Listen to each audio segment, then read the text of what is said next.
Today on Steampunk Minecraft, mech suits. What are they? Are they armor? Are they weapons? It doesn't matter because they're really cool, and in today's video we're gonna craft some. And with great goals comes great innovations, like this automated drill.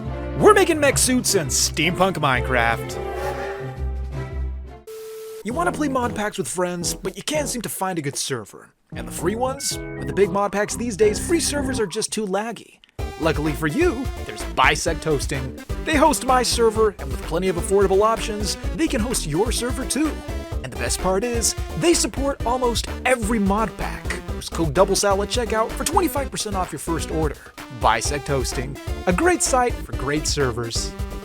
Gyrodyne. That's a word I'm sure you've never used. But what is it? Well, it's basically a helicopter. And in this steampunk world, it would be a sin not to own one. Now when it comes to speed, you'd think an airplane would be better. But that wasn't the case. The Gyrodyne. Wow. This thing was fast, it was super maneuverable, and its response time, it surpassed that of the airplane. Granted, the airplane could be upgraded, but seriously, this thing was a lot of fun to fly. And I'm sure it's gonna come in handy in the future. But until then, I decided to store it in the hangar next to the airplane. There was a lot of empty space in here still. But aside from that, it was time to wave goodbye to the Gyrodyne, at least for now, because there was work to be done. Like weapons upgrades, because the small handgun wasn't cutting it anymore. I needed something with a little more kick. And seeing how there were still plenty of options, finding the right pick was not going to be a problem. But what if it didn't have to be a gun? How about a nice mech suit instead?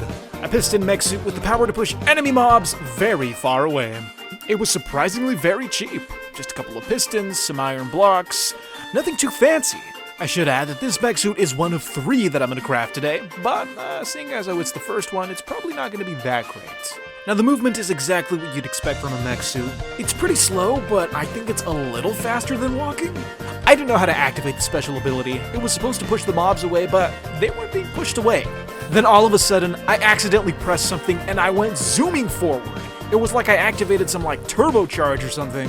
Now as soon as I discovered this feature, the mech suit began earning points in the maneuverability category. This thing was pretty fast. And then I discovered that you could actually trample over the mobs. Who needed the power of pistons when you could just flatten the mobs with your speed? So far, I was pretty impressed. But this little guy, he had a different opinion on the mech suit. But at the end of the day, beside our differences, we decided to just agree to disagree. The next mech suit was known as the Fire Armor, and based on the crafting items, it was probably obvious why. Once again, I was gonna have to go back into the Nether, but not without upgrading my firearm. This time, I decided to go with a lockbolt rifle. Shout out to the person who pointed out that when I hold an item that requires both arms, I still sprout a 3rd arm when it comes to holding stuff in my offhand slot. Once again, it was time to enter the dreaded Nether Fortress. Though this time I felt I was more well-equipped to take on the dangers inside, but that didn't last very long. I don't know what the spawn rate is for the enemies in this building, but it's way too high. So many cinders, so many wither skeletons. Even with the weapon upgrade, I was still fighting for my life.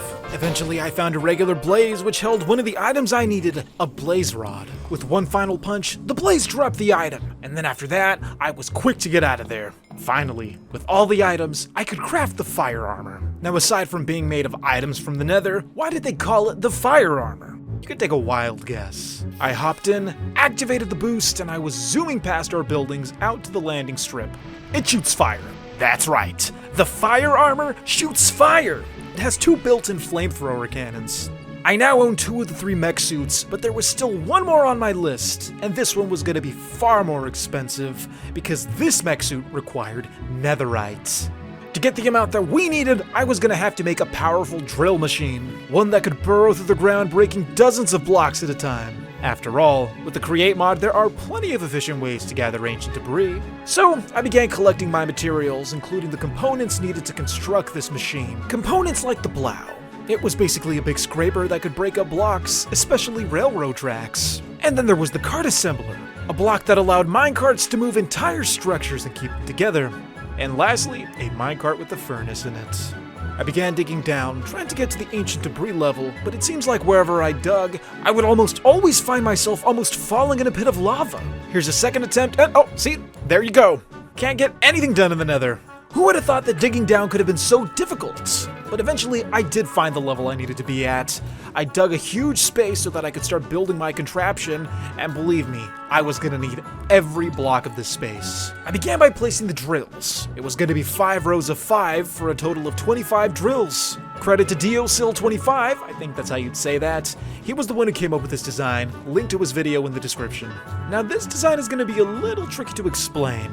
So basically, this is how it works. That card assembler is going to bring this whole contraption to life. The deployers are going to place rails so that it moves forward. The drills are going to break lots of blocks, and that's going to go into the chests. And that's about it. But it's better if you see this thing in action. And that is not what it's supposed to do. Okay, time to fix this, and we'll go for take 2. Here we go. Second attempt, hopefully this is the best one, and it's phasing through, okay. Third time's the charm. Here we go, and finally, that's what it's supposed to do. That's the power of the drill, and as you can see, the plow is breaking the rails, putting them back in the deployers, and it's moving forward. Now this thing can go on and on so long as I keep supplying coal into the minecart furnace. It didn't take long before the drill finally uncovered some ancient debris. Yes, friends, I was set. Unfortunately, this small victory was short-lived because my lamp was running out of fuel, and eventually I was going to start burning up in the nether. I went back to the overworld and looked at ways I could replenish its fuel source. To keep myself cool, I needed to put soul sprouts into the lamp. I completed a minor achievement, collected the 5 that the quest gave me, and now I just had to figure out how to grow more.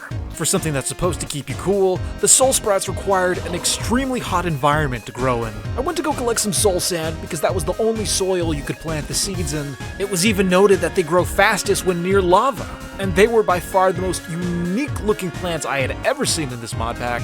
With the lava source right in between all of them, I was hoping that these things would grow pretty quickly. For now, I was gonna have to make do with the ice packs in the nether. I even took the mech suit with me because traveling through the tunnel that the drill had made, well, by the time I got to the end of that thing, I was gonna be burned to a crisp. One thing you should know about the mech suit is that it's not a block. You can't break it and put it in your inventory. It's an entity. Thankfully, you could pick it up, although you did walk extra slow due to the heavy lifting. I went to the nether, entered the tunnel, placed down the mech suit, and as soon as I got in, I activated the super speed and zipped all the way to the end. Honestly, what would I do without this thing? I finally reached the drill, which was still going, by the way. When it came to a stop, I opened the chests and found that there was ancient debris just waiting for me. But I wanted to get the most bang for my buck, and there was a way to smelt ancient debris that gave you 2 netherite scraps instead of 1. And for that, we needed to build an arc furnace. In order to construct this super furnace, I was gonna need a lot of items, especially steel. But the main block of the arc furnace was called a blast brick. To craft that, I needed nether bricks. It's also good to recycle, so I took some nether brick blocks, put them onto a depot, and had a deployer break them with a pickaxe. With all the bricks and the magma block in the middle, we finally had our blast bricks. We were gonna need steel blocks, steel sheet metal, steel scaffolding, and lastly, I had to clear a spot in the courtyard because we were running out of space to build these machines. Once I demolished and rebuilt our old assembly line, it was finally time to start building this monster, and this thing had quite the footprint. It took up an entire 5x5 space. Thankfully, I had the engineer's manual to guide me through this process because there were a lot of blocks I had to place. The entire building process was pretty pleasant, and after that, all I had to do was tap the cauldron, and it was supposed to build, but it didn't. Something went wrong. And there it is, that's the problem. It was the steel blocks. You see how the blocks have horizontal ridges? The ones in the manual are perfectly smooth and have bolts in every corner. So what could this mean? It meant that I used the wrong type of steel. You see, there's 2 types of steel ingots, one from Ad Astra and one from the Immersive Engineering mod. For Immersive Engineering builds, it has to be an Immersive Engineering block. And unfortunately, the only way to make this block was with Immersive Engineering steel. And to make that, I needed to build a blast furnace. After that, I played the fantastic game you guys all know and love, Guess the Fuel Source. It wasn't coal, but thankfully I got it on my second try. It was charcoal. It took a while, but eventually the iron was converted into the Immersive Engineering steel. And with that out of the way, we could finally craft the proper blocks, add them to the arc furnace, and then right-click the cauldron with a hammer, and there you go. This behemoth of a machine that we call an arc furnace. Now, big question. How do I turn it on? So many slots for so many items. I just want to smell ancient debris. Well, I guess it's not going to be that simple. There's power in there, the items in there, but it's not smelting. So after a quick Google search, I figured out that you needed graphite. And to get that, you had to burn coal in a coke oven and then pulverize it in a crusher. Once you have the dust, you gotta roast it in the fire. And that gives you graphite. The next step was to get a rod mold, but before I could make that, I had to craft the blueprints that made all the molds possible. I put the blueprints into the engineer's workbench, and then I saw all the available options, including the rod mold. I was going to install it on this pressing machine, and to build that we needed a new block, a conveyor belt. Once the press was assembled, all I had to do was power it up, which meant I had to do some reorganizing because the cables were getting out of hand. But once the power was connected to the press, I installed the rod into the machine, dropped the graphite down, and shortly after, it was pressed into the rods. I took the graphite rods, put them into the arc furnace, and finally, it was smelting. Although it was smelting very slowly, which was not what I was expecting. You see, a big machine like the arc furnace, it requires a lot of power, and this thing, it wasn't getting enough. I decided to leave it alone a while the netherite smelted to go check up on our seeds, and it looks like the soul sprouts had definitely been growing as they were twice their height. But I couldn't ignore the problem any longer. I had to go back, build some water wheels, and see if we could get more power. Now these water wheels were a little different from the Create mod ones, and once I got them up and running, they only generated a little more power, but not enough to make a noticeable difference. Now I could have made this diesel generator, but that was going to take way too long. I'll save it for the next video, but that doesn't mean I can't prep for it now. I began clearing a huge space right behind the workshop, and it was here where I'd make a power plant. But, like I said, next time. By this point, the netherite scraps were finally done.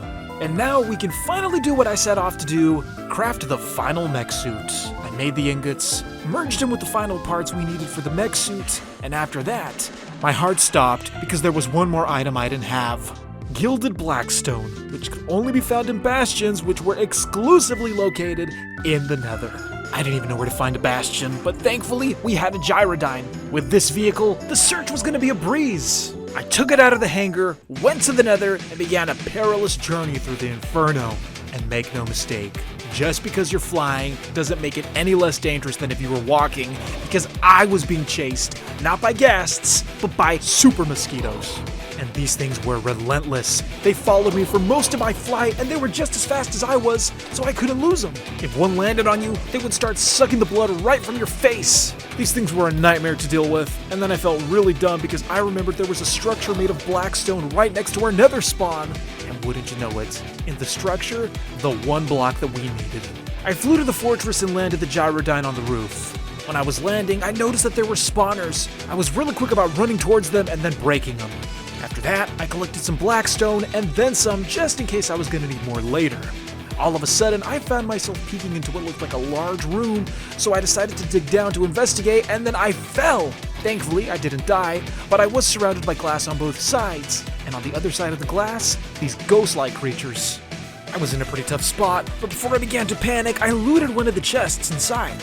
After that, I had to deal with ghosts. I started taking out each ghost one by one, and it wasn't that difficult because I had a nice barrier to protect me. I continued to loot chests until finally I stacked back up to the roof, hopped into the gyrodyne, and then I made my escape. But not before being chased by these ghost vultures. These guys were fast, just like the mosquitoes. They didn't want me to get away. Thankfully, I was able to lose them. I was back in the overworld. I got the last items I needed. It was finally time to craft the third and final mech suits. For all the trouble this thing put me through, it better be worth it. And its design definitely was. That thing was radiating with power. I jumped inside, shot the flames, they were blue like soulfire. Guess that's why they call it the soulfire mech suits. And honestly, I didn't really notice the difference between this one and the nether one. They both shot fire, although this one looked a little cooler, but it basically did the same thing. So yeah, if you're gonna play this mod pack, just stick with the nether one, unless there is a bonus that I'm not seeing, but they're basically the same. Anyways, that's going to be a wrap for today's video. Thank you so much for watching. I hope you enjoyed. And if you did, be sure to leave a comment down below. Tell me what you thought. And like always, I will see you next time. This has been Doublesal. Thanks for watching.